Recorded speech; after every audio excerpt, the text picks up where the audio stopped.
Hola, Hola Cristina, buenas noches. buenas noches. Buenas noches. Buenas noches. Muy buenas noches. Buenas Buenas noches, César. noches, buenas noches, Buenas buenas noches. noches. Buenas noches. ¿Cómo Buenas están? noches. Buenas noches. Buenas Buenas noches, noches, César. jóvenes. ¿Cómo les va? Hola, Bien, César. gracias. Buenas noches.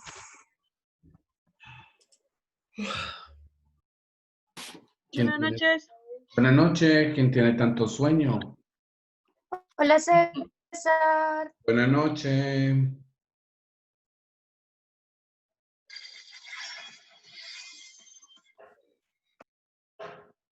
¿Está lloviendo por sus lugares? No.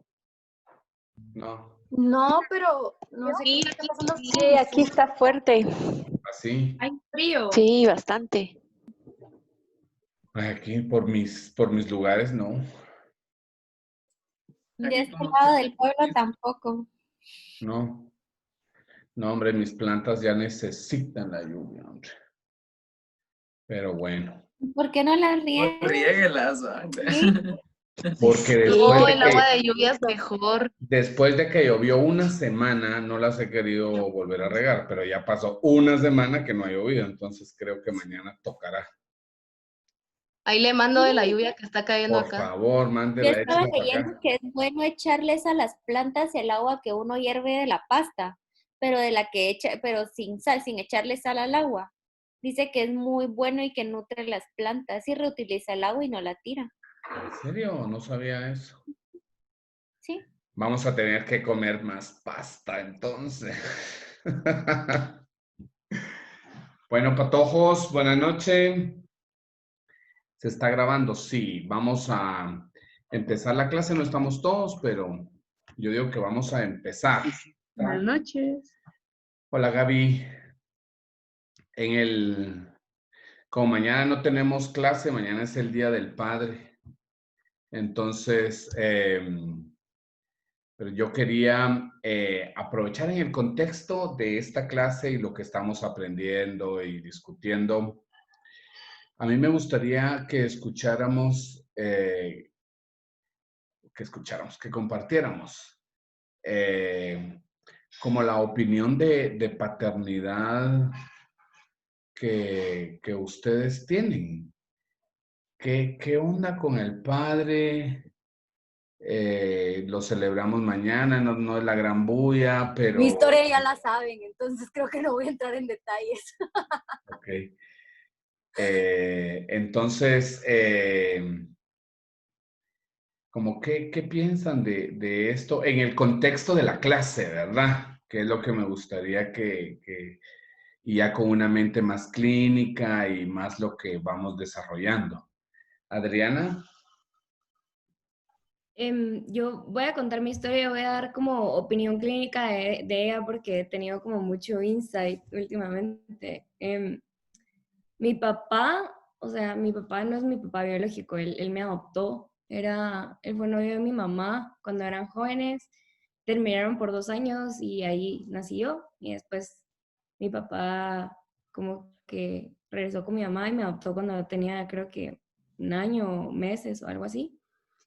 Y yo no me enteré hasta que mis papás se divorciaron, entonces para mí fue un shock y para mí siempre fue un tema súper difícil, pero ya viéndolo desde una perspectiva más clínica, me parece muy valiente de su parte y me parece algo que yo sí necesitaba, o sea, de hecho, mi papá es una parte muy importante de mi vida emocional y ayudó mucho a mi desarrollo, tanto emocional como en todos los demás sentidos, ¿verdad? Él me enseñó a leer, me enseñó a dibujar, que es lo que me gusta hacer, me enseñó a escribir, como que siempre dedicó tiempo, aunque él trabajara, a pasar tiempo en la casa y siento que es muy importante la presencia de un papá o de una figura paterna en realidad, porque no siempre son los papás, ¿verdad? Em, en la vida de las personas, porque, o sea, yo me pongo a pensar como que si yo no lo hubiera tenido, mi vida no hubiera sido la misma, ¿verdad? Y siento que no sé, es impresionante cómo a veces el cariño y el amor que le tienen los papás a uno va mucho más allá de la biología o de la relación biológica que uno pueda tener, ¿verdad? Ok, gracias. Marian, ¿qué piensa usted? Pues en mi caso, ahorita pongo la cámara. En mi caso, yo no, pues desde como los 3 años mi papá se fue de mi casa. Entonces, yo he vivido solo con mi abuelito. Entonces, realmente no he tenido como una figura exactamente paterna y en mi casa casi solo somos mujeres porque vivo con mi mamá y mi hermana. Pues ahora mi hermana se fue de mi casa, pero con el contexto de la clase, en la pues de la patología de los niños y eso, que he podido trabajar con varios niños y niñas, creo que es bastante importante que tengan esa figura en sus casas, pues hay muchos niños y niñas que guardan rencor cuando no tienen a sus papás, independientemente de si es la mamá o el papá, pero que suele ser el papá, ¿verdad? Entonces, pues eso. Ok, gracias María por compartirlo. Carlos. Pues como usted nos había comentado clases atrás, es un vínculo que no se trae, sino que es el papá quien lo construye con el hijo. Y pues pienso que es muy importante porque le enseña cosas fundamentales de la vida, el papá lo transmite al hijo y las enseñanzas y experiencias que el papá ha adquirido es como la oportunidad de enseñarle eso a alguien. Y creo que esto es muy importante para un infante. Y como decía Mariam, a veces los papás no están, pero siempre hay como una figura paterna que aparece ahí y que hasta cierto punto llega a ayudar de manera positiva al... Buenas noches.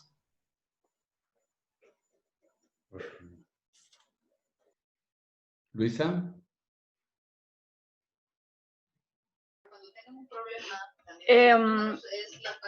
Pues yo creo que igual como decía Callejas, la figura paterna es esencial en la vida de un niño.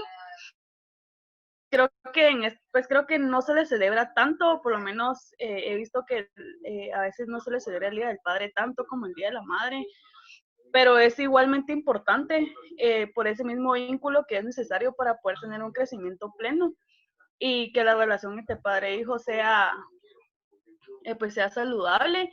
En mi caso, mi papá es una persona muy especial para mí porque me da mucho ejemplo y pues es líder no solo en mi familia porque él es como el que manda, es una persona muy controladora, es una persona que es realmente líder y así que yo creo que cumple un papel fundamental en mi familia, no solo nuclear, sino también extendida. Ok, muchas gracias. Hanna. Yo quería como compartir un poquito lo mismo que dijo María, en verdad, la importancia la importancia que tiene el rol masculino como papá en la vida de un niño, pero también lo quería compartir en el sentido así como digamos a mí, mi papá también, mis papás se divorciaron cuando yo tenía 3 años y mi papá pues nos abandonó cuando yo tenía 6 años. Pero ahora que pues yo era grande, ya desde como cuando tenía como 18 años entendí algo, que hay ciertas personas que nacen para cumplir ciertos roles en la vida y hay personas que carecen de esos roles, o sea, que por más que la vida los ponga en esas posiciones, no siempre cumplen con ese papel. Y yo creo que, digamos, desde que pues lo entendí, lo mejor que mi papá me pudo haber dado a mí conscientemente es haberse ido. Porque si no, me hubiera enseñado constantemente a lo que son las decepciones, me hubiera enseñado constantemente que él no podía ser el papá que yo necesitaba que él fuera. Y de alguna forma, la mejor herramienta que él me pudo, o sea, no herramienta, pero sí el regalo más grande que él pudo haber dado a mí, a mi vida, es haber no estado. Porque yo hubiera sido otra persona, hubiera vivido otra clase de vida, hubiera sido una persona muy negativa, hubiera sido una persona totalmente opuesta a lo que soy hoy. Digamos, o sea, lo pongo como mi ejemplo porque creo que a veces nos guiamos mucho en lo negativo de lo que es no tener a un papá y no vemos como las lecciones importantes que nos enseñan en la vida. Entonces, eso era lo que yo quería compartir. Jesús. Fernanda.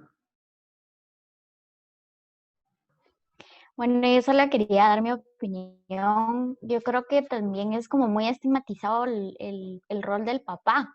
Creo que siempre lo vemos como el lado negativo o por las cuestiones que, digamos, o roces que hubieron durante la niñez o cuestiones en la adolescencia, pues es visto como mal, ¿verdad? Entonces como que no le tomamos tanta importancia. Este fin de semana yo vi una película que me encantó que se llama El Castillo de Cristal, por si la pueden ver. Es precisamente un padre que es alcohólico, pero digamos se muestra las consecuencias que tienen los hijos, pero a la misma vez lo que les enseñó a los hijos. Entonces creo que también ese estigma de que el padre siempre es malo, creo que es algo que debemos de ir modificando porque hay ciertas cosas que en nuestras vidas sin darnos cuenta pueden ser positivas. Ok. Linda. Bueno, ya todos saben que mi papá biológico no fue parte de mi vida y no seguirá siendo parte de mi vida, pero sí creo que justamente como decían todos, la figura paterna es muy importante para un niño. En mi caso, la figura paterna no fue mi papá, sino fue mi abuelo y sigue siendo mi abuelo hasta el día de hoy. Y para mí, más que cualquier otra cosa, gracias a Dios nunca me ha faltado mi abuelo y él ha sido quien me ha enseñado ese lado, pues que ha sido siempre un líder, como decía Luisa, ¿verdad? Es una figura dominante y no solo me ha dado su apoyo, sino me ha dado el cariño como hija y no como su nieta, porque realmente él me ha criado toda mi vida y él me ha dado todo y realmente yo soy lo que soy hasta el día de hoy por él, ¿verdad? Entonces yo cada año celebro el Día del Padre específicamente para él, porque realmente él no tenía que criar a una nieta como su hija, sin embargo lo hizo y lo sigue haciendo hasta el día de hoy. Entonces, incluso hace más o menos un mes tuvimos una experiencia un poco complicada y él nunca me había dicho esto porque, claro, yo no le digo papi ni nada, le digo abuelito, pero estábamos en una situación complicada y él me habló y me dijo, o sea, tú sos mi hija, pues, o sea, él nunca lo había dicho con estas palabras porque siempre me dijo, o sea, yo soy tu abuelo y te voy a apoyar toda la vida, pero él nunca había salido de su boca el tú sos mi hija, pues, y justamente hace poco me lo dijo y creo que este Día del Padre para mí es como un poco más especial porque como que me ha hecho valorar muchas más cosas y darme cuenta de muchas más cosas como con respecto a él y que tal vez yo he buscado mucho como la figura paterna del otro lado y la he buscado en donde no es. Entonces, sí, la verdad es que mi abuelo ha sido mi papá y definitivamente ha sido muy importante como en mi crecimiento. Ok. Muchas gracias por compartir sus experiencias personales a quienes compartieron. Creo que en el contexto del Día del Padre y de la psicopatología infantil, vemos la importancia que tiene que el padre asuma su rol. Vemos la importancia que tiene que los hombres asumamos el compromiso al que nos metemos con la procreación, ¿verdad?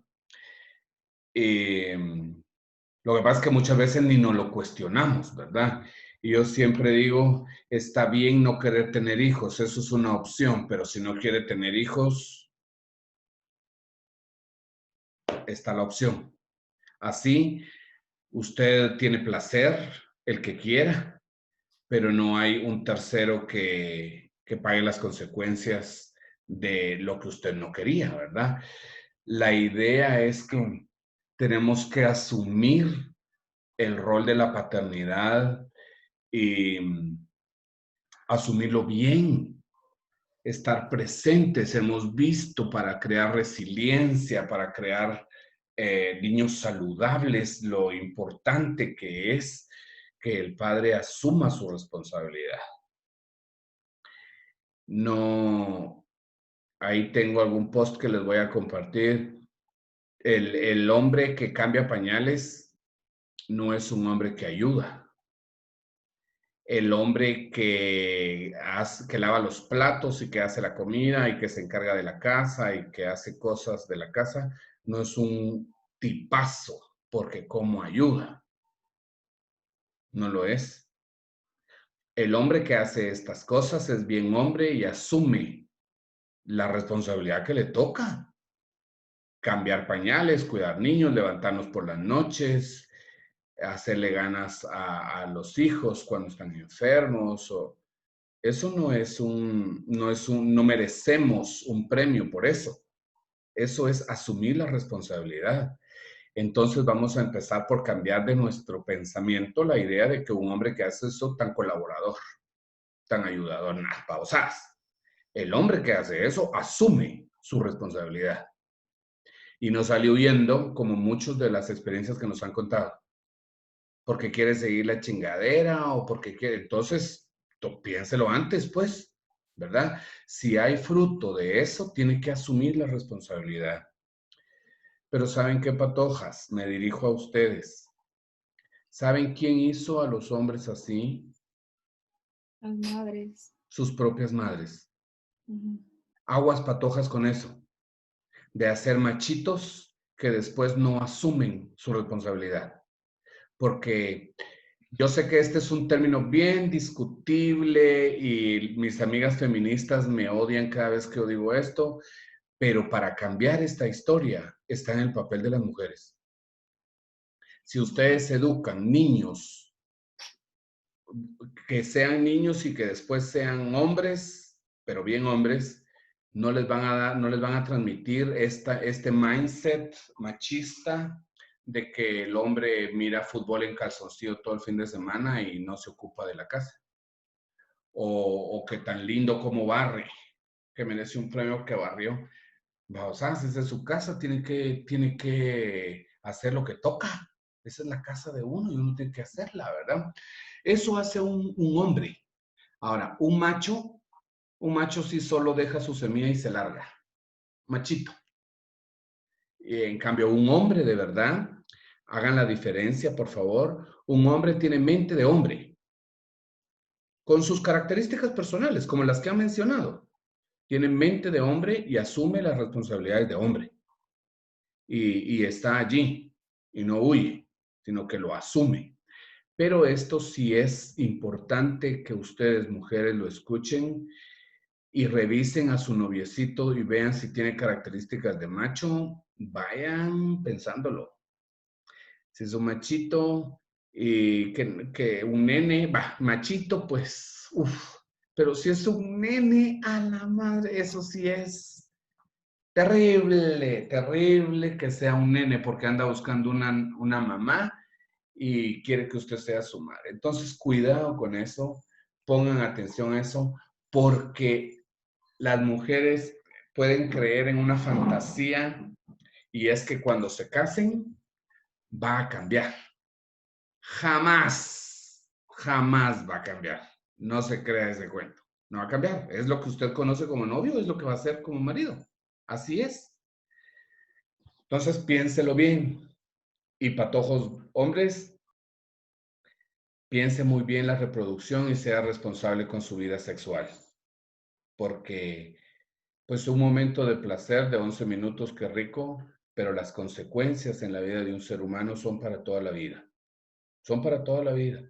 Entonces hay que tener como la responsabilidad. Ustedes ya son adultos y además van a enfocarse a la salud mental. Patojos, esto es parte de construirnos como personas, asumir las responsabilidades y crecer, ¿verdad? Para crear mentes que sean saludables con papás presentes. Le voy a dar la palabra a Max y luego continúo. Gracias. No, es que realmente ya dijiste lo que iba a decir. Yo sí le voy a comentar de que, con lo que estabas diciendo, eso de limpiar, cocinar, todo eso, a mí nunca, la verdad que nunca me ha parecido de que, bueno, es que tengo una amiga que una vez estaba diciendo eso de, ay, es que tan lindo que es, que sí sabe cocinar, que no sé qué, con él sí me quedo. Y solo me dio risa porque le dije que eso simplemente es un ser humano adulto funcional. No debería ser algo raro o algo impresionante, simplemente es un adulto funcional. Y Exacto. básicamente fue lo que estabas diciendo, solo quería comentar eso. Esas son opiniones de una cultura machista que después se vuelve contra las mujeres. Las mujeres lo forman y después se vuelve en contra de ustedes. Entonces, para cambiar esta historia, fíjense que para hacer niños resilientes es necesario que la mamá esté cómoda, esté segura y esté clara de sus ideas. Lo que la madre piensa, el discurso de la madre es tan importante porque ese discurso le va a transmitir a sus hijos. Entonces, la función de la madre es muy importante y que no va a crear niñas que van a repetir este patrón o niños que van a repetir este patrón, sino que los van a hacer responsables, muy responsables. En el contexto de la fiesta, me imagino que ustedes vieron la fiesta y si alguno de ustedes fue, ni me lo vaya a decir. Pero yo pensaba, ustedes, pobres niños, ¿dónde están sus padres? ¿En dónde están los padres que permiten que sus hijos se arriesguen a ese punto? No, hombre, ¿dónde están los papás que están cuidándolos, que saben en dónde están, que saben cómo se cuidan? Entonces, Estaban en la fiesta. algunos, sí. Entonces, creo que la paternidad es hasta que cumplan 18 años nuestra total obligación de tenerlos bien resguardados y bien protegidos y todo lo demás. Y creo que todavía después, pero como obligación tal, legal, 18 años ya pueden valerse por sí mismos si son seres humanos funcionales y buenos, ¿verdad? En el contexto de la clase, quisiera que valoráramos la paternidad responsable, la paternidad presente. El papá juega papeles importantísimos en la formación de la mente del ser humano. Especialmente el papá juega un papel primordial siempre, pero el papel fundamental empieza a partir de los 5 años, cuando el niño inicia un recorrido de separación de la madre y busca al padre. Las niñas buscan a su padre para que les explique que son mujeres con sus acciones, con el día a día, con el día a día. Las niñas buscan verse reflejadas en los ojos del padre. Y cuando el padre las reconoce, ellas saben que son mujeres y son lo que el padre les transmite. Los varones buscamos la mirada del padre, quiero decir, vernos reflejados en los ojos del padre, y el padre a los hombres nos transmite la idea de que somos buenos, de que somos capaces. Cuando eso no se transmite, tenemos algunas dificultades, ¿verdad? Lo andamos buscando por ahí, andamos viendo padres y viendo quién se parece a la figura del padre que yo creo que tengo en mi cabeza y se las ando cobrando o ando proyectando mis necesidades, ¿verdad? Por otros lados. Y el padre da la cuestión del sentido de la vida, hoy vamos a hablar de eso con la hiperactividad. El padre da la noción de autoridad. Fíjense qué tan importante es el padre. El padre da la noción de autoridad, de límites, de certeza de que va a estar bien el hijo, protegido, nutrido y demás. La madre da certezas emocionales, psicológicas importantes. El padre da esto. Pero el padre da la autoridad, da la ley, primero, da la certeza de que está seguro, luego da la certeza de que es la ley. Adivinen en quién se convierte después el padre. ¿En qué figura en nuestra mente se convierte el padre? ¿A quién nos enseña el padre? Si va en ese orden, el resguardo, la ley, la autoridad, Luego es la figura de Dios. El Padre nos muestra a Dios. Por eso, en la actualidad, el Dios es masculino. Y es muy parecido al tipo de padre que tuvimos. Hasta que no lo cuestionamos, ¿verdad? Pero hasta ahí llega el impacto del Padre. O la figura que suplió al Padre, pues. O sea, es muy importante en la formación de nuestra mente. Por eso, cuando usted esté trabajando ya con niños, valore la figura del padre, haga lo posible por endulzarle la oreja para que se comprometa con su muchachito. Y hoy vamos a ver que en los niños hiperactivos el papá juega un papel básico para que el niño hiperactivo resuelva. Bueno, si quieren llorar con una película sobre la paternidad en esta línea, miren Milagro en la celda 7. Y nos conmueve mucho ese padre, ¿verdad? Ese lujo de padre, que era un padre con retraso mental, pero asumiendo la responsabilidad con todo, ¿verdad? Bueno, perdón para quienes no les gusta esta hora de evangelización, pero creo que la mayoría les parece, porque son temas que no vamos a discutir académicas, ¿verdad? Son temas pero que son temas que nos ayudan en la formación como humanos y como psicólogos con la cabecita bien puesta sobre la cabeza, ¿verdad? Y una última idea que no quiero olvidarla, me dicen, bueno, ahora ya no, pero mis amigos o conocidos me decían, yo tengo 2 hijas. Y entonces siempre me decían, ¡ay, dolores de cabeza! ¡Ay, ya compraste el arma! Ya, el arma para cuando vinieran los cistos a... ¡Ah, ya! No, no porque eso está equivocado. O cuando nació mi primera hija le regalaron un bodicito que decía en inglés, la nena de papá. Nunca se lo pusimos, por supuesto, porque no era mi nena y no es mi nena. Ella es una nena. Cuando un papá cree que sus hijas son de él y que tiene que espantarle a sus pretendientes, tenemos serios problemas. Eso tiene un nombre en la psicología, ¿verdad? Cuando un papá tiene celos de sus hijas, tenemos problemas. Ahí hay que hacer psicoterapia a largo plazo, porque un papá no puede tener celos de sus hijas y una mamá no puede tener celos de sus hijos. Una mamá no puede creer que es su príncipe, mi príncipe, el que le dio sentido a mi vida, mi primer amor. ¿Qué es esa vaina?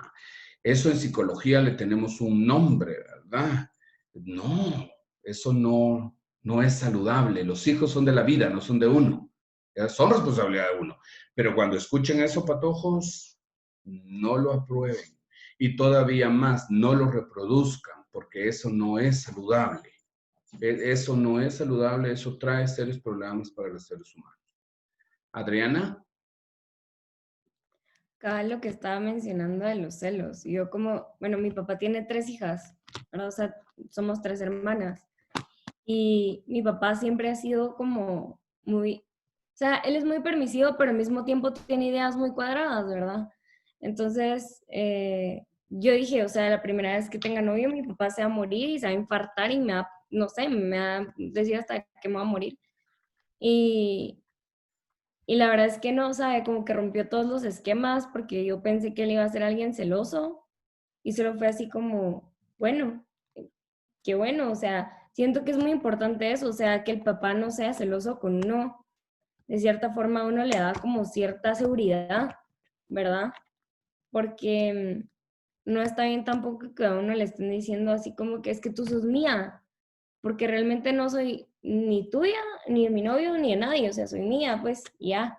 Entonces siento que sí es muy importante cómo los papás, tanto, o sea, papás y mamás, cuidan el lenguaje que tienen alrededor de sus hijos, ¿verdad? Como lo que usted dijo del body de su niña, o sea, de su hija, que, o sea, qué bueno que no se lo pusieron porque es algo O sea, el lenguaje es algo que se queda grabado en la cabeza aunque uno no lo crea, ¿verdad? Y ahí Te voy a está. decir algo. El lenguaje, las palabras, crean la realidad. Lo que decimos es, y lo oye nuestra mente. Entonces, por eso cuidamos, porque el lenguaje crea la realidad. Por eso, en un lugar, cuando no decimos buenas noches a todas y a todos, sino que decimos buenas noches a todos, el lenguaje está desapareciendo a todas.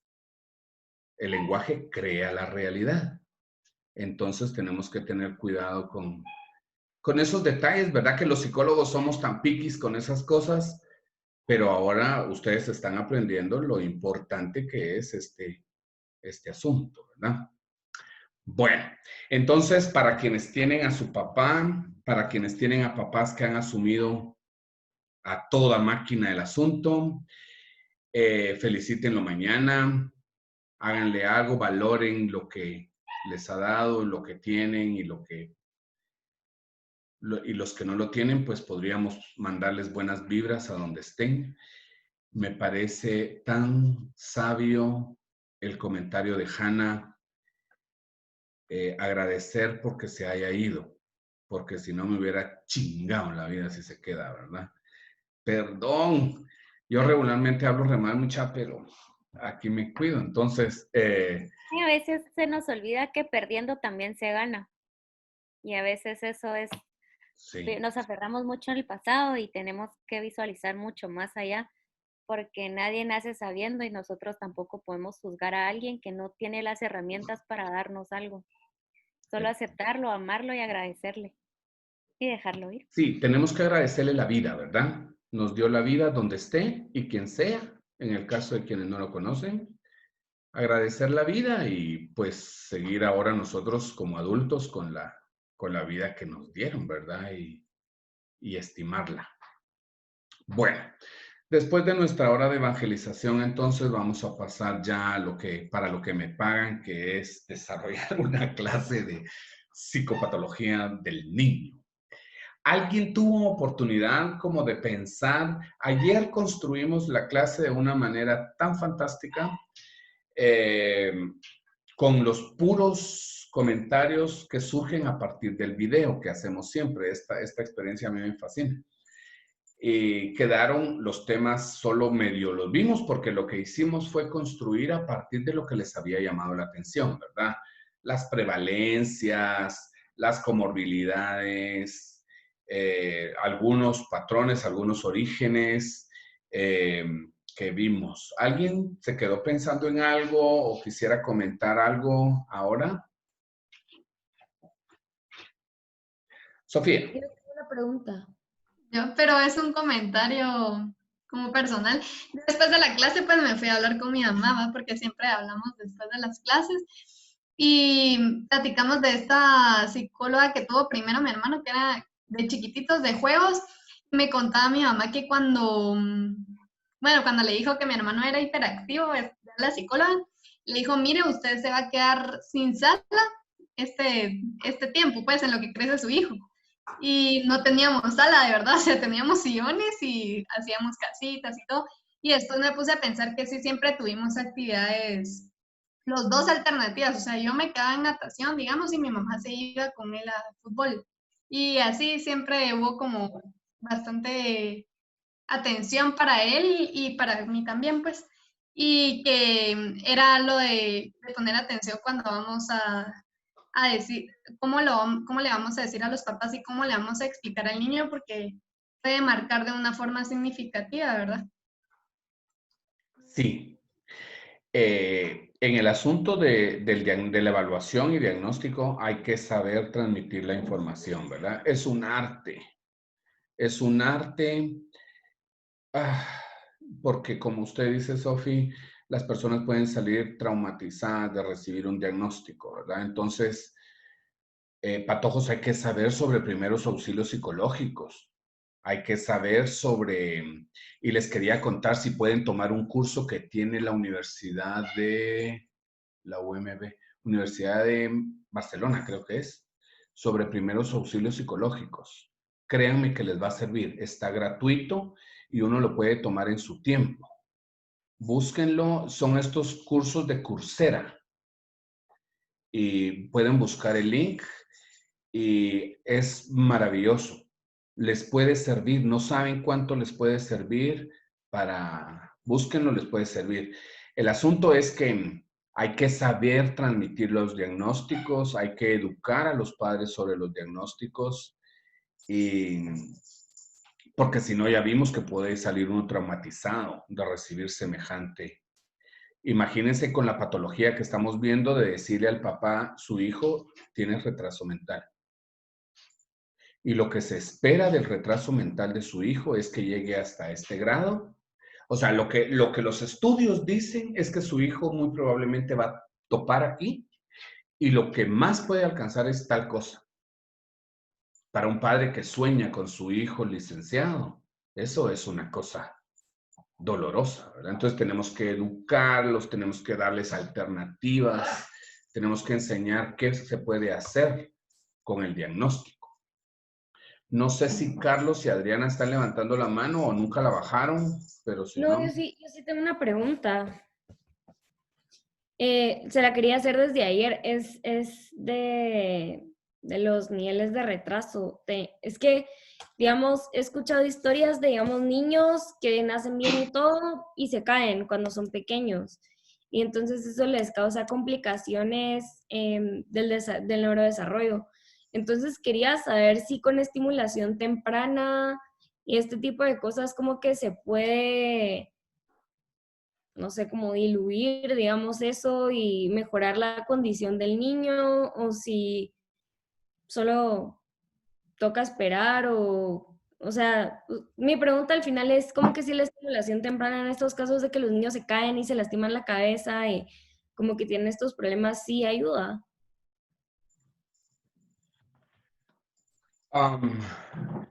Como en todo, Adriana, la atención rápida puede hacer la diferencia, como en todo. Entonces, pero no va a hacer milagros. Cuando hay un daño orgánico, hay un daño orgánico, pues, ¿verdad? Y no podemos ofrecer milagros. Podemos ofrecer que vamos a trabajar si eso a usted le interesa. Si a usted le interesa trabajar con personas que tienen deficiencia mental o discapacidad intelectual, se le dice. Puede ayudarlos a que alcancen cierto nivel de funcionamiento, pero no puede ofrecer milagros, que se le va a curar, por ejemplo, ¿verdad? No se lo podría tener Podemos como... alcanzar algunos niveles, pero no se le va a quitar. Ya, gracias. Bueno, hablemos entonces de las causas del retraso mental, ya que Adriana nos introduce al tema. ¿Alguien notó cuáles eran las causas? ¿Por qué una persona puede llegar a tener discapacidad intelectual? Hay causas biológicas, hay causas prenatales, perinatales, hay causas en el desarrollo en sí. Adriana mencionaba una y puede ser que un niño tenga un accidente. Yo tengo unos conocidos que su hija no tenía 1 año todavía y su hija, para dormirla, para mecerla, descubrieron que con la vibración de la lavadora la niña se dormía. Y entonces una vez, ya desesperados, la pusieron con el cargador, la sillita cargadora, la pusieron de la lavadora y se les olvidó y la niña se cayó de la lavadora y tuvo un impacto terrible en su cabecita y todo su desarrollo está afectado. Ya tiene 15 años, creo, la niña. No está claro si tiene retraso mental, pero sí le dio unos problemas motores, no habla, tiene dificultades para comer, porque hubo un daño cerebral significativo. Esa es una causa postnatal, ¿verdad? Cuando hay un accidente.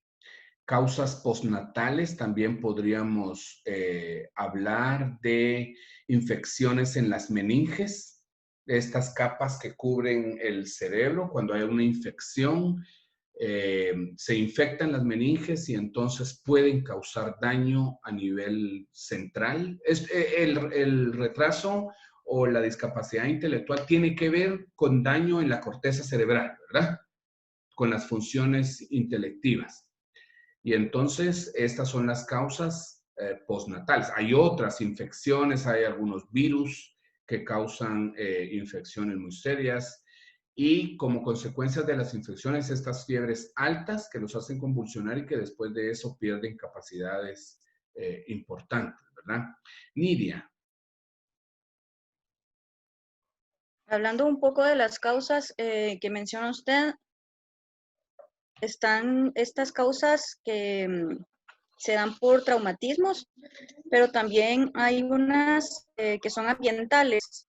Se dan cuando las mamás son muy avanzadas de edad y quedan embarazadas o al tener al bebé, pues van a tener problemas, ¿verdad? Los niños, también cuando los bebés tienen muy bajo peso al nacer, pueden causar algún problema. Y los problemas que son genéticos, ¿verdad? Que esos ya vienen pues predispuestos de esa manera. Okay. Las mamás añosas no son ambientales, no es una causa ambiental, sino que es una causa biológica, genética, ¿verdad? Se cree que una mujer no debería de tener hijos después de los 35, ¿verdad? Después de los 30 es peligroso, después de los 35 ya no se recomienda, porque vienen todos los síndromes, síndrome de Down y otros síndromes que, porque al parecer sus óvulos ya no tienen como la mejor calidad posible. Esto es discutible porque hay muchos países europeos en donde las mujeres están teniendo hijas muy grandes y no está siendo así. Yo lo que creo es que lo que decía Nidia no es solo que sea una mamá añosa, así se le dice, feo, pero así se le dice, una mamá añosa, sino que creo que una mamá muy desgastada y su genética ya muy alterada. Como hemos aprendido, niveles de estrés, calidad de vida, todo eso daña nuestra cadena genética, ¿verdad? Entonces, entre más añosos, más complicaciones puede tener. Luisa. Quería comentar el caso de una amiga de la familia en la que su hermano fue diagnosticado con cáncer muy pequeño, tal vez unos 2 años o algo por el estilo, fue diagnosticado con cáncer y se lo llevaron a Washington a hacerle pues quimioterapia y otras terapias, y en ese entonces estaba experimentando con nuevas medicinas y esas medicinas ocasionaron que él quedara con una discapacidad mental y hasta el día de hoy pues tiene esa discapacidad mental, obviamente, ¿verdad? Por los experimentos que hicieron con él en Washington. Ok, entonces es importante, esa es otra causa postnatal, los químicos, la exposición a plomo, eso contamina mucho a las madres durante el embarazo. Uso de drogas puede ser importante, algunos medicamentos que son verdaderamente contaminantes, ¿verdad? La quimioterapia y algunas drogas que las mamás tomen pueden causar retraso mental. Hablemos de las causas prenatales que causan discapacidad intelectual. Tabaco parece ser que está ligado a alguna disfunción. Alcoholismo, pues creo que eso no merece ni siquiera que lo dudemos, ¿verdad? El alcoholismo seguro que no va a hacer un buen desarrollo. El alcoholismo produce bajo peso, hay niños que nacen, saben ustedes, con abstinencia, que les tienen que poner parches con alcohol o con nicotina porque nacen con abstinencia. Es una cosa terrible. El uso de drogas durante el embarazo, la desnutrición de la madre y la desnutrición ya nacido. La desnutrición causa retraso mental. Eso no hay de dónde, ¿verdad? Porque no se desarrollan las áreas del cerebro. Esas son causas prenatales y postnatales, la desnutrición. Y perinatales pueden causar discapacidad intelectual, que la madre padezca alguna enfermedad de transmisión sexual, específicamente creo que si alguien me ayuda. Sífilis, creo yo. ¿Cuál? Sífilis. Sífilis. Ajá. Sífilis, porque se transmite en el cambio de sangre al momento de pasar por el conducto y entonces produce retraso mental. Pero durante el embarazo hay un virus que es el citomegalovirus, que es un virus que tienen los gatos. Pueden causar retraso mental porque se carcome las áreas del cerebro, ese bicho. Entonces nacen los niños y ya vemos lo frágil que es que un niño nazca. Está amenazado durante el embarazo, está amenazado al momento de nacer y tiene algunas amenazas postnatales, ¿verdad?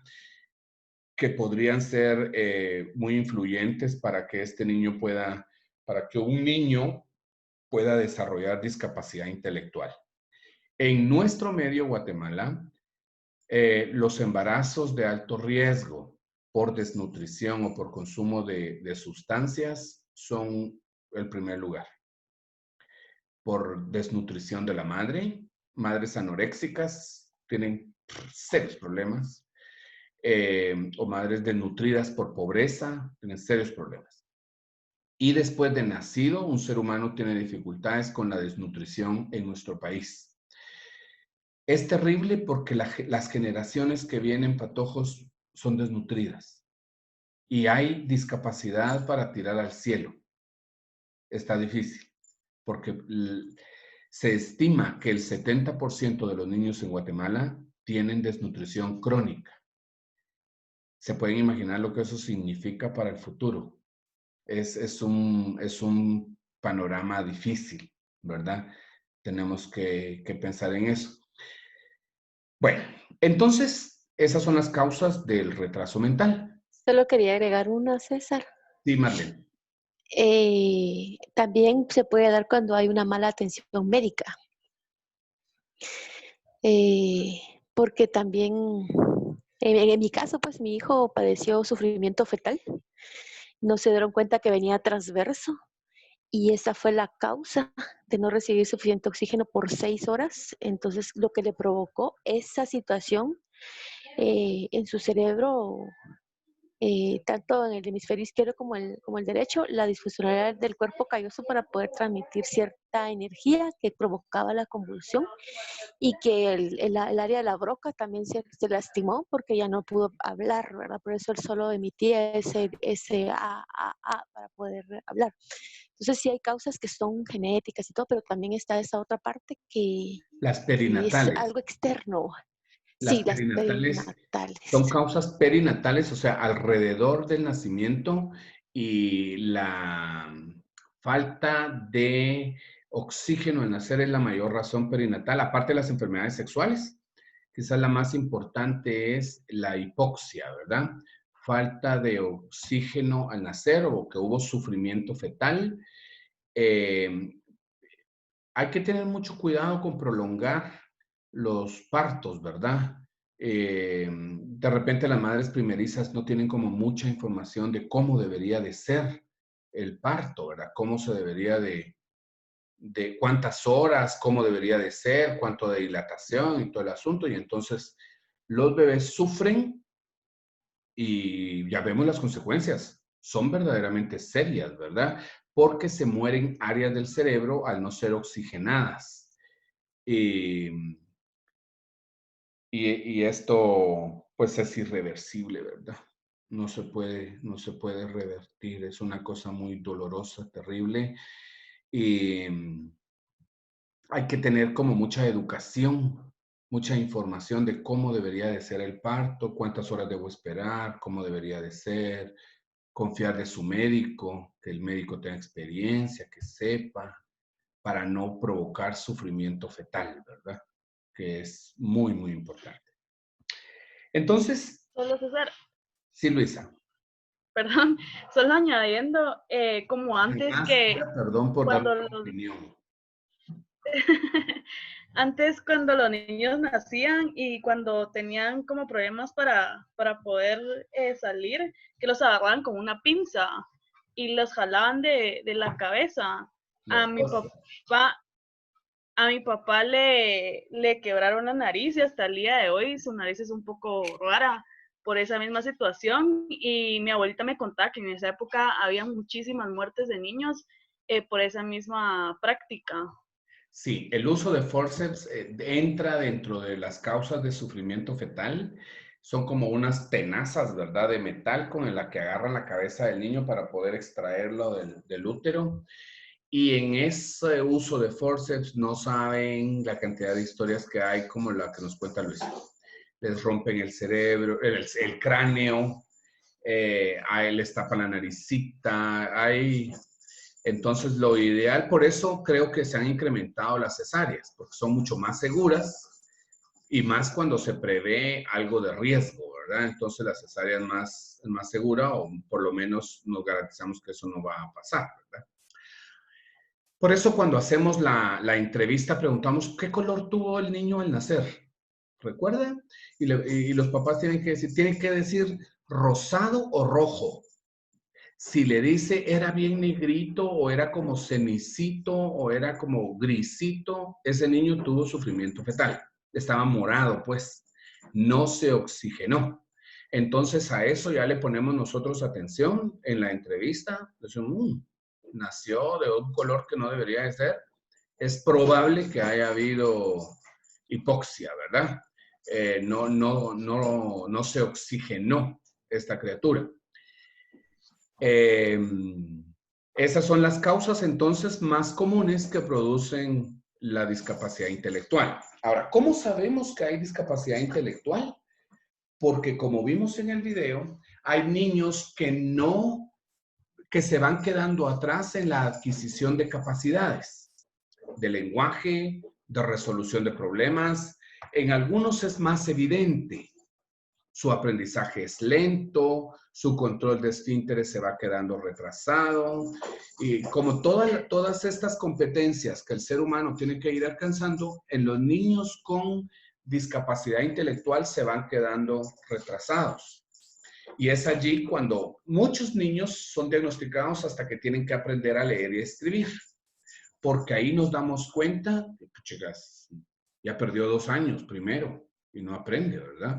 Entonces es cuando hasta allí muchos papás van a buscar la ayuda y se le evalúa y entonces nos damos cuenta que tiene algún nivel de retraso. Regularmente estos niveles de retraso son los leves porque el retraso grave y profundo pues es muy evidente, ¿verdad? Como el caso del hijo de Marlene, que fue desde recién nacido que se notó, ¿verdad? La discapacidad, y porque necesitan ayuda para comer, porque no se pueden mover, porque son visiblemente diferentes en su desarrollo.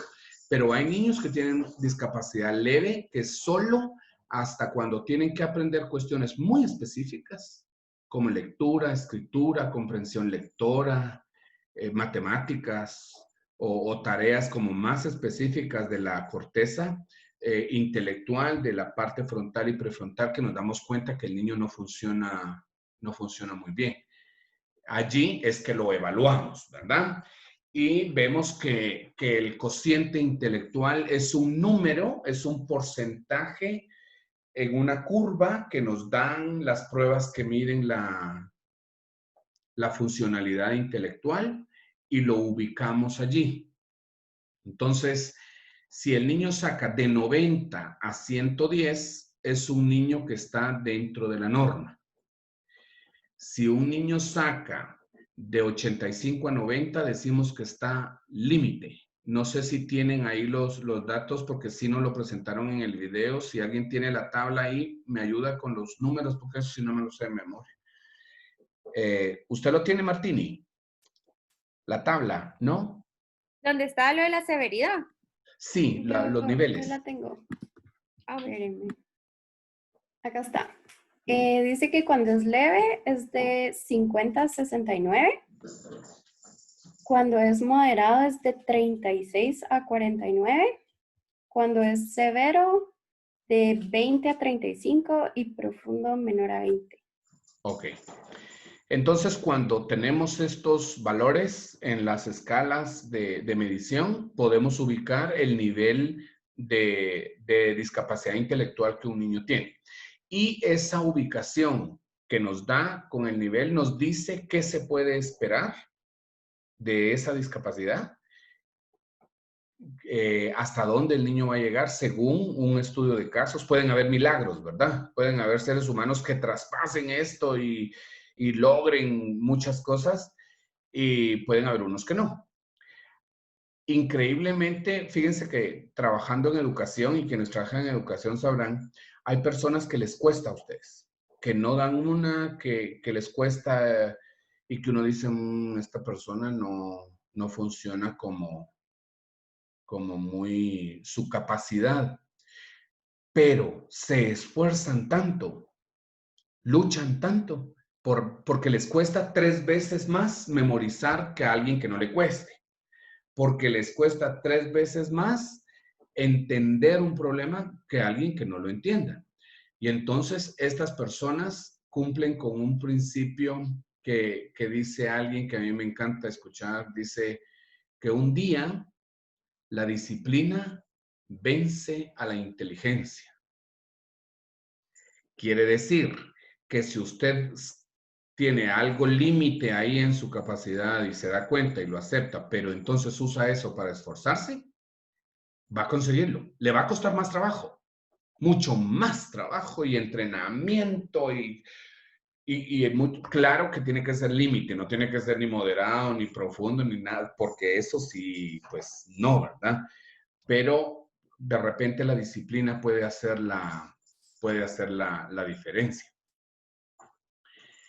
Oscar está en la clase. No está. Ni Fernanda, ni David, ni Jimena Rivera. Bueno, entonces, Sí, una de César, las yo estoy cosas... acá. Yo también estoy acá, César.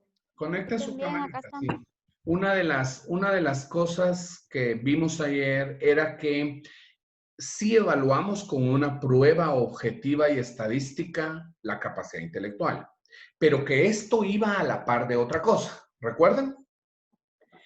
Que había que hacer una evaluación de la funcionalidad del sujeto. Entonces, para esto, si dudamos de la capacidad que tenga un niño, hay escalas, muchas escalas para medir la capacidad. Yo les mandé al WhatsApp la escala de Vineland, que me gustaría que le diéramos una revisada rapidito, porque me interesa que miremos qué es lo que medimos cuando medimos habilidades en una criatura.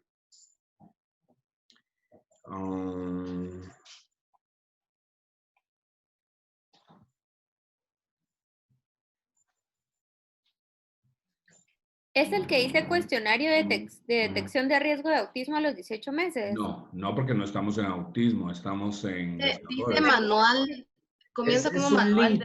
Es un link que les mandé y que, pues, para variar no puedo abrir, ¿verdad? Escala de madurez social, ¿no es esa?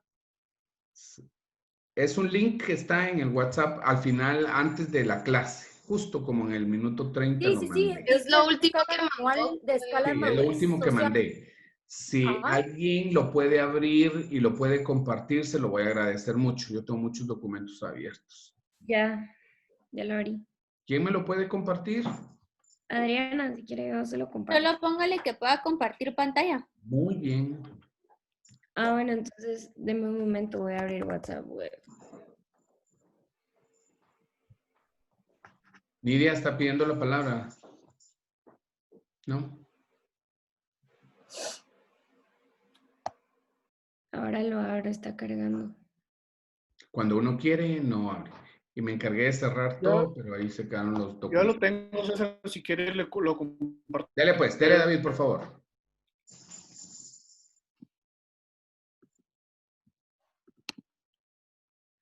Ok. Se puede agrandar. Ahí lo ven, no sé si lo ven.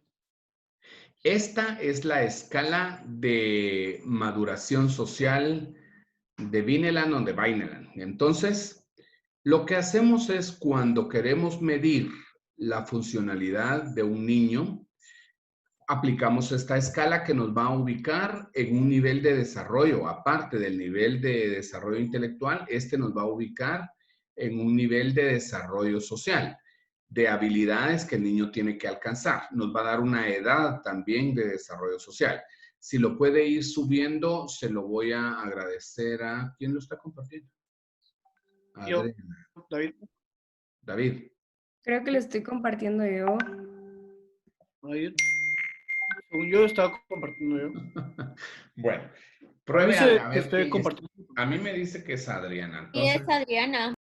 Adriana Ok. dice allí. Bueno, súbalo por favor. Miren, no puede agrandarle el tamaño para que podamos leerlo. Fíjese que como estoy compartiendo pantalla no lo puedo agrandar, pero se lo puedo leer si quiere. Va, entonces dice que suba por favor.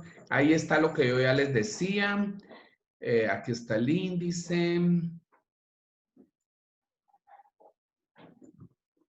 Ok. Ahí está cómo se califica. Pues el objetivo, empecemos con el objetivo, se evalúa la capacidad social, autosuficiencia, actividades ocupacionales, comunicación, participación social y libertad para la supervisión. Cada ítem debe ser entendido como una medida de maduración general y demás. Por tiempo no le podemos dar una leidita, pero a ustedes les va a quedar ahí. Les sugiero que se lo bajen y lo guarden dentro de sus archivos porque no sabemos cuándo les puede servir. Si, para calificar, si es más, le damos un punto. O sea, si lo hace. Si es más o menos, le damos siempre un punto. ¿Qué dice? Medio punto. Medio punto. Si es siempre más o menos, digamos, el niño recoge su pañal y decimos, más o menos, siempre más o menos, un punto. Pero si es no lo hace, medio punto. No, es medio punto, perdón. No, dice si sí lo hace, es un punto. Si más o menos es medio punto, Medio y punto. si es negativo que no lo hace, no se toma en No se cuenta. O toma sea, en no se le cuenta, da. no se le da ningún puntaje. Ahí está la fórmula para sacar el cociente social. Medimos la escala social con la escala de, ¿qué es ese? No miro nada. Y esto, Edad cronológica. la escala de desarrollo social dividió la edad cronológica y esto por 100, ¿verdad? César, usted puede darle suma a la pantalla.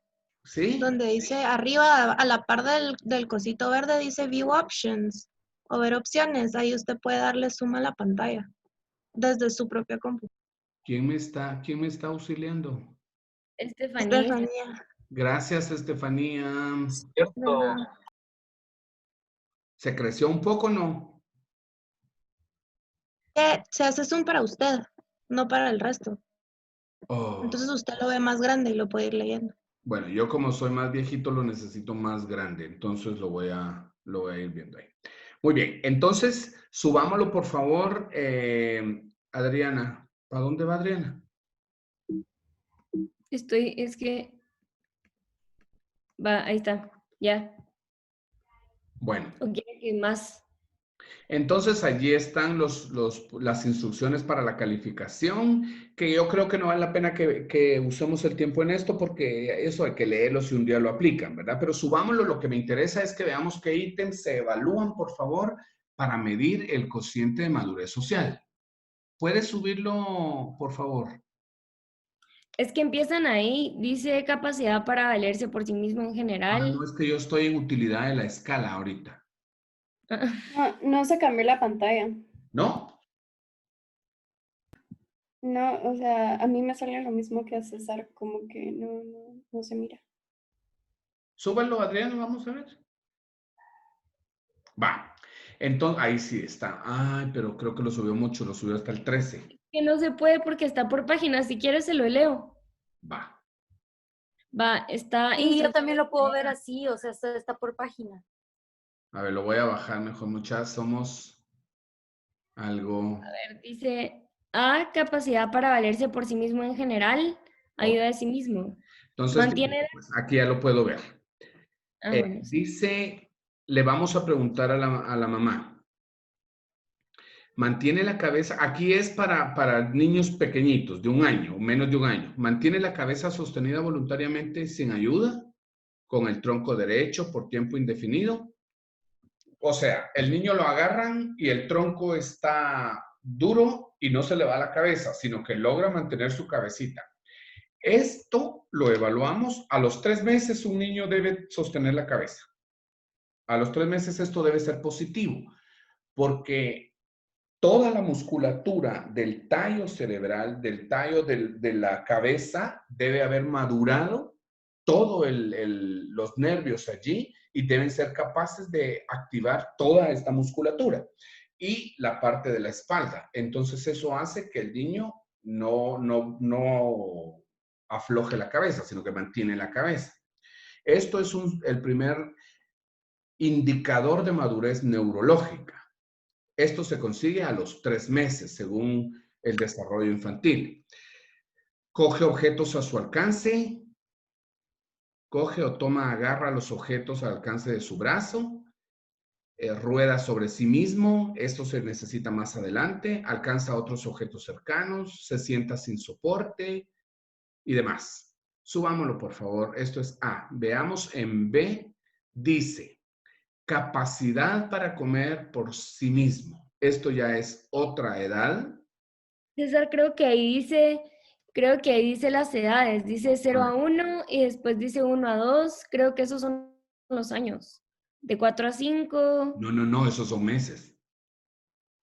No, porque dice, sabe decir la hora hasta el cuarto de hora. 7 a 8 años. 7 a 8 años. Sí, allí sí. Entonces aquí es, bebe la taza de un vaso de 0 a 1. 0 o 1, ahí sí nos está dando la puntuación. Entonces, números romanos indica la edad.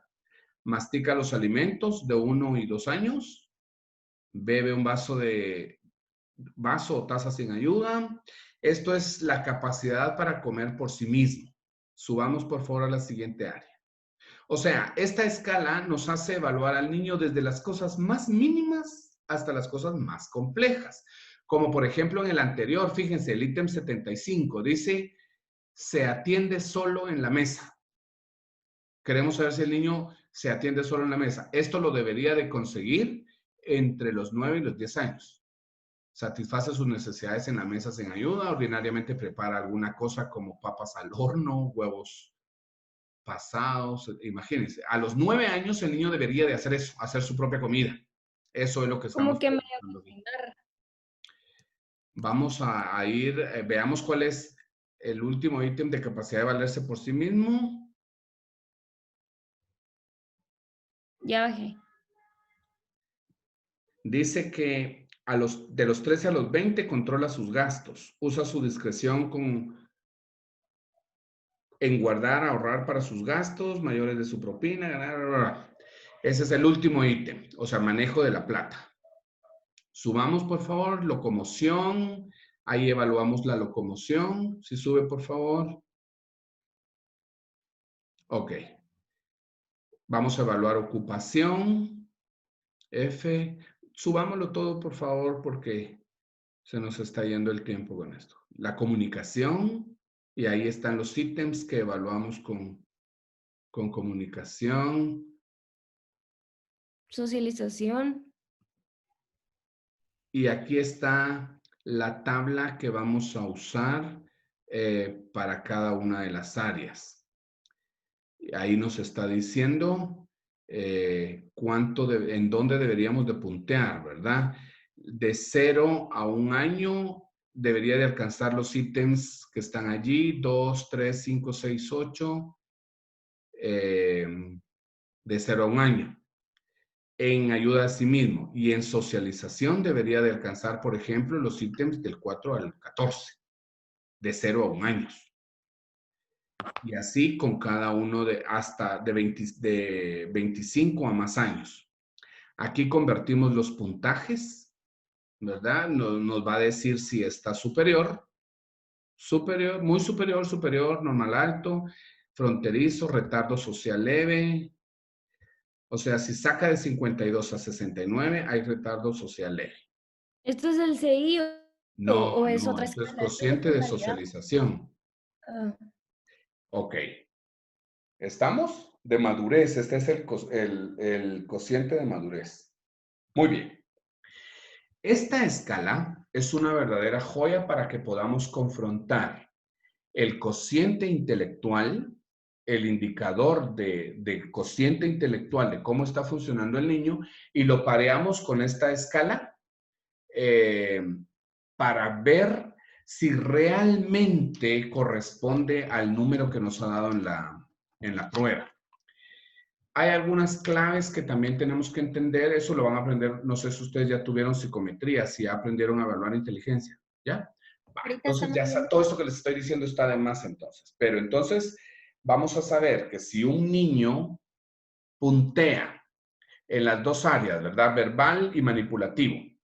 Si un niño puntea muy alto manipulativo y muy bajo verbal, es probable que haya una discapacidad intelectual leve, porque lo manipulativo, no hay discapacidad. Si es manipulativo alto y verbal bajo, es muy probable que sea psicológico el problema.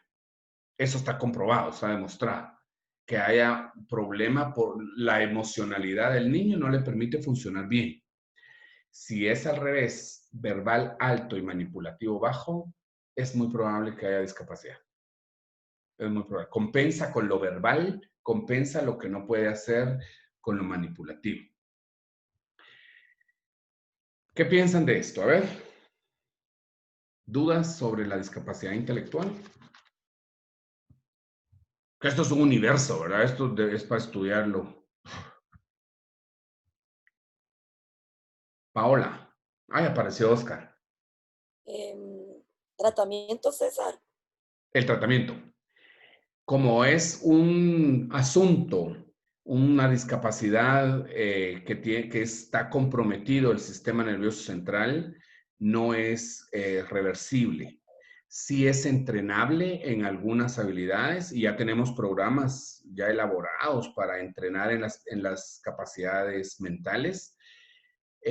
Durante mucho tiempo yo trabajé con un programa que se llama Programa de Enriquecimiento Instrumental, un programa israelí que pretende desarrollar capacidades intelectuales.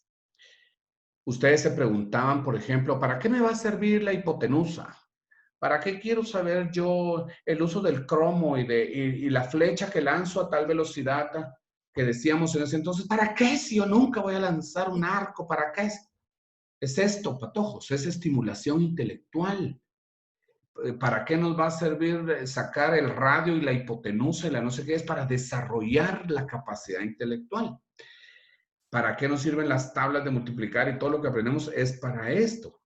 Entonces, muchos niños que no tienen suficiente capacidad intelectual no lo logran, pero sí logran ciertas funciones para adaptarse a la vida.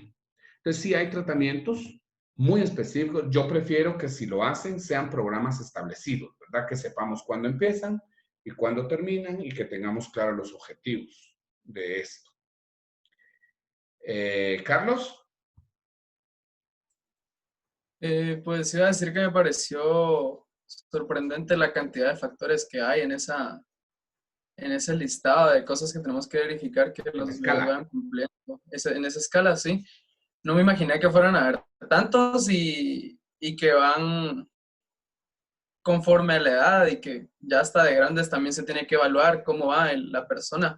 Y pues me parece interesante y pues es una gran responsabilidad para los padres comprometerse con educarse también para saber esto, pues porque un padre que no se educa, ¿cómo va a saber que su hijo tiene que sobre el desarrollo, alcanzar el desarrollo infantil, ¿verdad?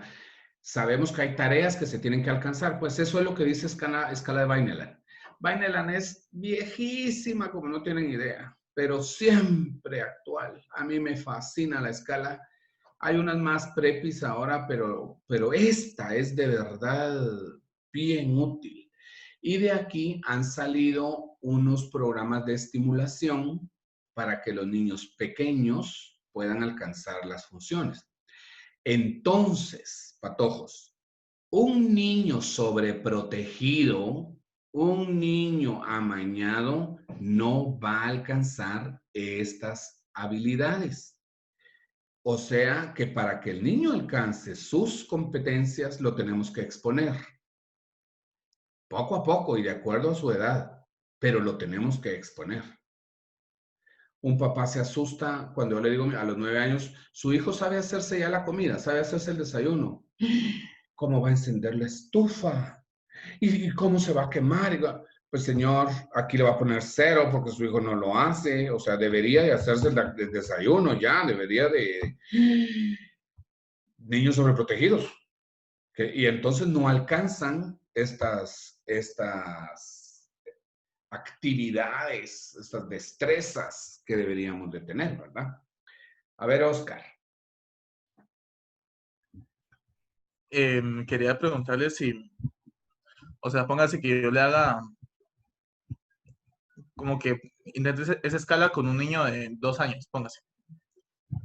Va, y me salga tal puntuación, va. Pero no es posible que, o sea, si se la vuelvo a hacer a los 6, 8 años, tenga una puntuación más alta. ¿O es probable que siga como que por el mismo? A ver, mire pues. La escala está diseñada de los 0 meses a los 25, vimos, ¿verdad? A los 25 años. Y entonces están distribuidas las áreas y lo que debe alcanzar según cada edad. Si usted le aplica la escala a un niño de 2 años, va a llegar hasta lo que se espera a los 2 años. O sea, no va a pasar de ahí. Uno pasa la edad más la edad superior. Digamos, si el niño tiene 2, yo le evaluaría hasta 3. Pero si puntea mal en 3, no hay problema, pues, porque está en 2. ¿Me explico? Si yo evalúo a un niño de 2 años, voy a probar a ver cómo está con las habilidades que vienen. Es muy probable que no las tenga, pero es de esperar porque no tiene esa edad. Pero hay niños que tienen destrezas más allá de la edad que tienen. Y por eso es que lo aplicamos un poquito más allá. Hasta donde fracasa, ese va a ser su puntaje.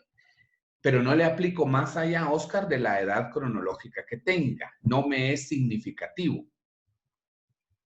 ¿Ya? No, pero pues me refiero a que no puede como que desarrollar o mejorar su punteo conforme los años. Por supuesto. Si el niño, si usted para lo que se espera de él. 2 años y descubre que tiene algunas falencias, le da indicaciones a los papás y que se pongan las pilas y lo hacen madurar en sus habilidades, pues. Pero solo así mágicamente no. Si el niño tiene 2 años y veo que sale como con retardo social, se tienen que poner las pilas para que alcance las competencias. Y eso va a hacer que mejore. ¿Sí respondo? Sí. Linda. Gracias. Creo que justamente con lo que estábamos hablando ahorita, ahorita con todo lo que está ocurriendo, los niños están quedando un poco atrás.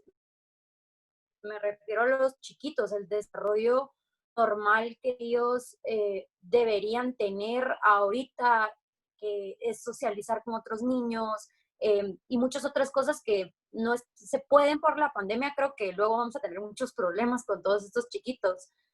Justamente ahorita estoy trabajando, les estoy dando estimulación a 3 bebés niños de 1 añito, entre ellos una nena que acaba de ser adoptada.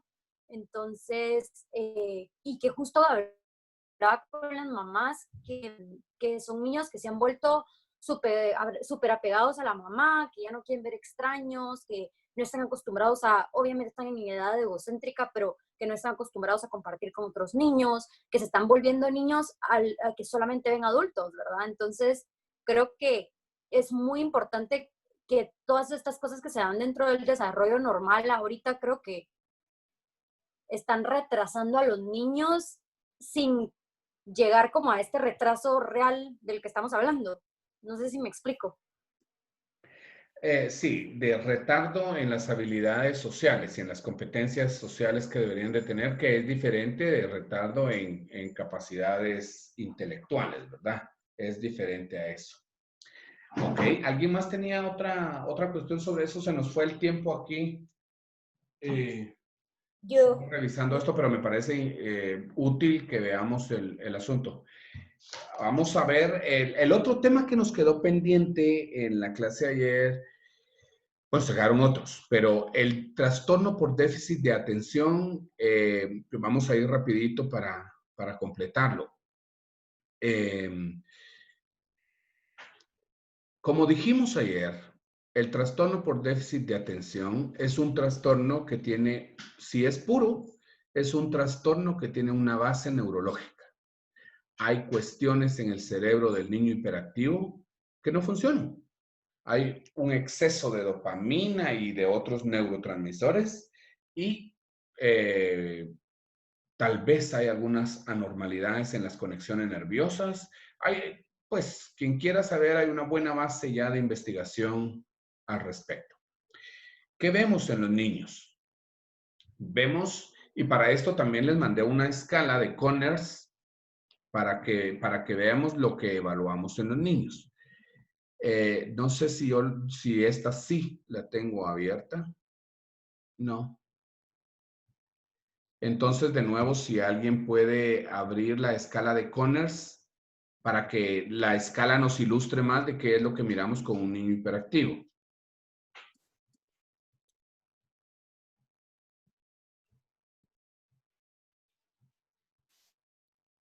¿Alguien la tiene? Conners. ¿Es el que mandó en Word o No no? sé, son... No, es uno que está en PDF, es que yo no lo puedo compartir en el Yo les iPad. mandé un montón, pero no sé en qué iba. Pero son unas Está en escalas. PDF. Se llama Conners la escala. ¿No? ¿No la tiene? Déjame ver si lo logro abrir y le Yo la digo. tengo en mi teléfono, pero no la puedo compartir. Ahí está Mildred, ya la está poniendo. Gracias, Mildred. Ahí está. Excelente. Muy bien. Para medir Conners, para medir la hiperactividad de un niño, necesitamos 3 informantes. Y la información que nos den estos informantes tiene que coincidir. ¿Quiénes nos tienen que informar de la conducta del niño? Pero quiero que piensen por qué necesitamos 3 informantes. Vamos a ver a alguien que tenga una percepción aguda allí. Los papás. Necesitamos, Paola, sí lo tiene, yo lo mandé al chat. Es que se me borraron mis chats. Cambié de teléfono ahorita. Bye. Entonces, bajen la mano, por favor, quienes tienen la mano subida, porque después no logro ubicarme. Necesitamos 3 informantes. Los padres, los profesores y el clínico. Necesitamos preguntar en la escala de Conners aquí, que este es el cuestionario para profesores. Y aquí están los ítems que evaluamos con un niño hiperactivo.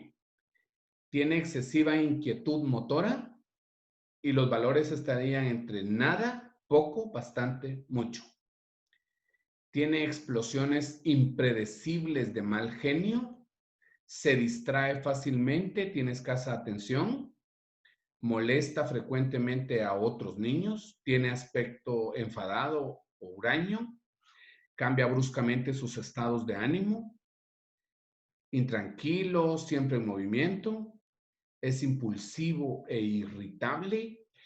Si el maestro dice poco, eso va a ser muy importante.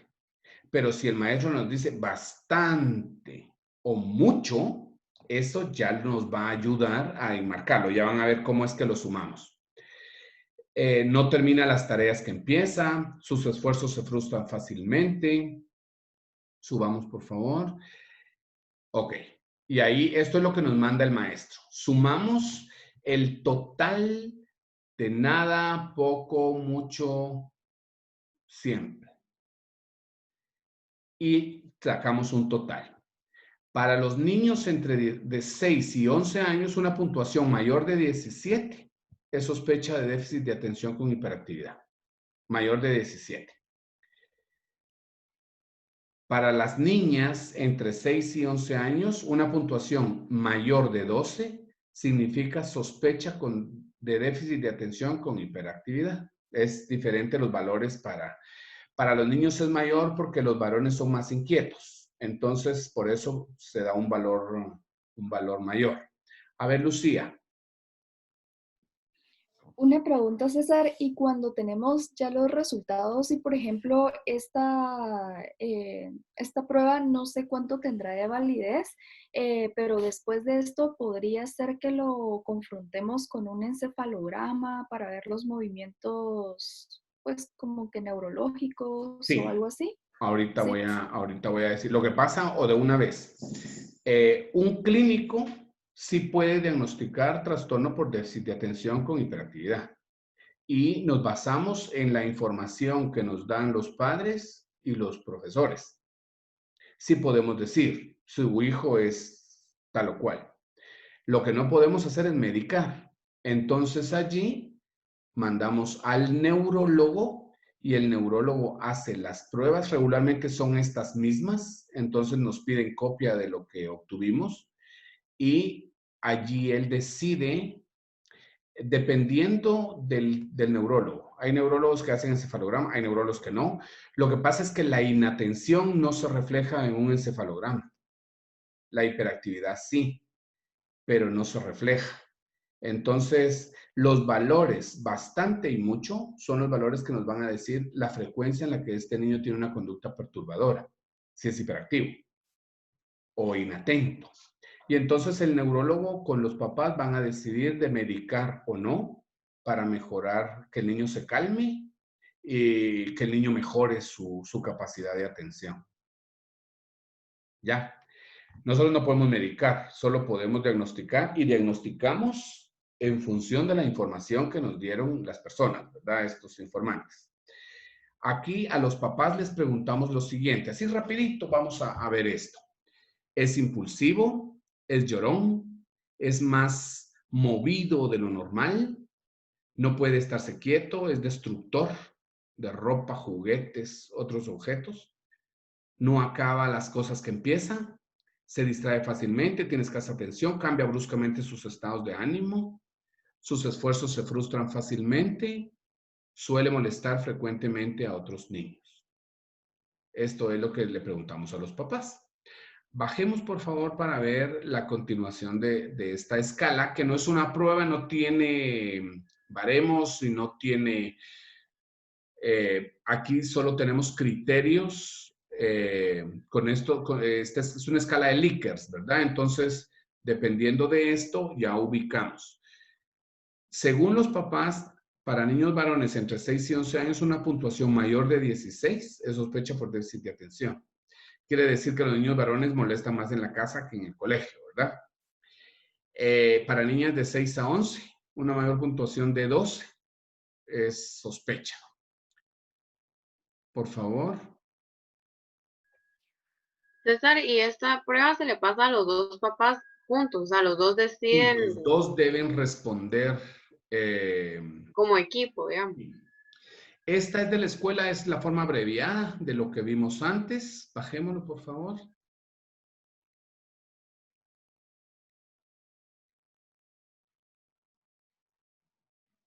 Por favor, bájela. ¿Ya topó? Mildred, se durmió Mildred. Se congeló su... Creo que tal vez se la está trabando. Se la está trabando. Bueno. Entonces tenemos, en resumen, tenemos aquí los descriptores. Suba, por favor, Mildred. Tenemos aquí los descriptores de la conducta que evaluamos en los niños.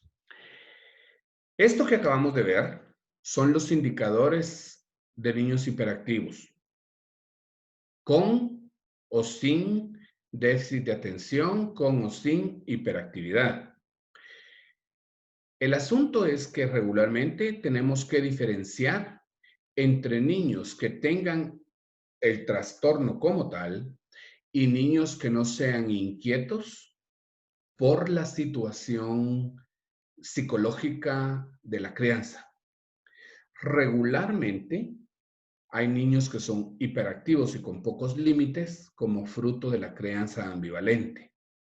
Y entonces son niños que tienen problemas serios de mantenerse quietos, problemas serios de mantener la atención, y eso se debe a la crianza, porque reciben, su crianza es permisiva o no tienen autoridad en la casa, o no funcionan las figuras paternas. Y entonces, antes de diagnosticar hiperactividad, hay que hacer un buen estudio de cómo son los modelos de crianza. Porque si lo medicamos pudiendo haber mejorado el estilo de crianza, pobre niño, ¿verdad? De todas maneras, los papás tienen que hacer cambios. Después de recibir el diagnóstico de hiperactividad, tienen que hacer cambios. La estructura, la actividad, la dinámica de la familia tiene que cambiar para que este niño pueda superar y pueda adaptarse al colegio. Pues es muy poco tiempo. Yo preferí ver las escalas para que nos hiciera una imagen de estos trastornos, ¿verdad? En lugar de pues, revisar el documento. Entonces, como ya se pasó el tiempo, nos vamos a quedar hasta aquí, jóvenes. No nos alcanza, ¿verdad? Pues espero que estén aprendiendo y estén cuestionándose.